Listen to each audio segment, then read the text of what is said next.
Hello friends, आज हम देखते हैं त्रिभुवन कीर्ति रस के बारे में। तो हम अब देखेंगे उसके घटक द्रव्य क्या है, भावना कौन से स्वरस की दी है, निर्माण विधि, मात्रा, अनुपान और रोगाधिकार। तो हम सबसे पहले देखते हैं उसके घटक द्रव्य क्या है। मैं आपको एक शॉर्ट ट्रिक भी बताऊंगी कि उसके घटक द्रव्य आपको याद हो जाएंगे। तो चलिए शुरू करते हैं त्रिभुवन कीर्ति रस। सबसे पहले हम देखते हैं उसकी ट्रिक क्या है। तो ट्रिक ये है, हिंगु वत्स ने त्रिकटु को पीटा। ये ट्रिक है उसकी घटक द्रव्य की।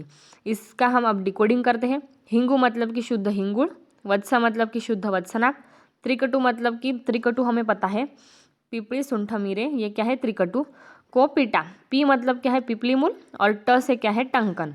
टंकन हमने त्रिभुवन कीर्ति रस में क्यों यूज किया है, क्योंकि वो एंटीडोट है वत्सनाभ का। हम सबको पता है कि वत्सनाभ एक क्या है विष द्रव्य है और उसका एंटीडोट हमें यूज़ करना ही पड़ता है कौन से भी फॉर्मुलेशन में। अगर किसी भी फॉर्मुलेशन में वत्सनाभ का यूज़ किया है तो उसमें टंकन का उपयोग ज़रूर किया जाता ही है। तो ये वाइवा में भी पूछ सकते हैं कि टंकन का उपयोग त्रिभुवन कीर्ति रस में क्यों किया है, क्योंकि वो एंटीडोट है वत्सनाभ का। तो ये हो गए अपने सारे घटक द्रव्य। अब हम देखते हैं उसको भावना किस किस स्वरस की दी है। सबसे पहले अदरक स्वरस, बाद में तुलसी का स्वरस और थर्ड नंबर पे है धतूरा पान का स्वरस। इन तीनों स्वरस की भावना दी है। बाद में हम देखते हैं उसकी निर्माण विधि। सिर्फ 2 स्टेप्स है उसकी निर्माण विधि की। पहले हम देखते हैं कि हिंगुड़ और वत्सनाभ की शुद्धि करें, क्योंकि वत्सनाभ एक विष द्रव्य है और हिंगुड़ को भी शुद्ध करने की आवश्यकता है। तो हिंगुड़ और वत्सनाभ की शुद्धि करके उसका चूर्ण बनाना है हमें। और सेकंड स्टेप क्या है, खल में सभी चूर्ण मिलाकर, मतलब कि त्रिकटु पिपली और टंकन का भी चूर्ण मिलाकर उसे मैंने कौन से भावना स्वरस बताए हैं, अदरक स्वरस, तुलसी स्वरस और धतूरे के पान का स्वरस। इन सभी द्रव्य के स्वरसों की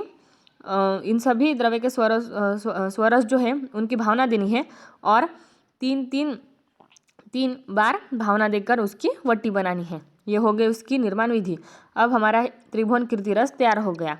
अब हम देखते हैं उसकी मात्रा क्या है। उसकी मात्रा हमने देखते हैं उसकी मात्रा है 125 मिलीग्राम। बाद में अनुपान दिया है मधु का और रोगाधिकार है ज्वर, कफत ज्वर, प्लीहा रोग, यकृत रोग और पचन। इन रोगाधिकार मतलब कि इन डिसीज़ में हम त्रिभुवन कीर्ति का यूज़ कर सकते हैं। ये पूरा हो गया अपना त्रिभुवन कीर्ति रस। इसमें मैंने आपको सभी पॉइंट्स क्लियर कर दिए हैं, ट्रिक बताई है मैंने उसके द्रव्य की कि वो आसानी से आपको लर्न हो जाएंगे। बाद में भावना स्वरस भी बताए हैं, निर्माण विधि, मात्रा, अनुपान और रोगाधिकार भी बता दिए। ये पूरा हो गया अपना त्रिभुवन कीर्ति रस। अगर ऐसे ही शॉर्ट ट्रिक्स आपको चाहिए होंगी तो मेरे चैनल को सब्सक्राइब करें और लाइक करना ना भूलें। Thank you.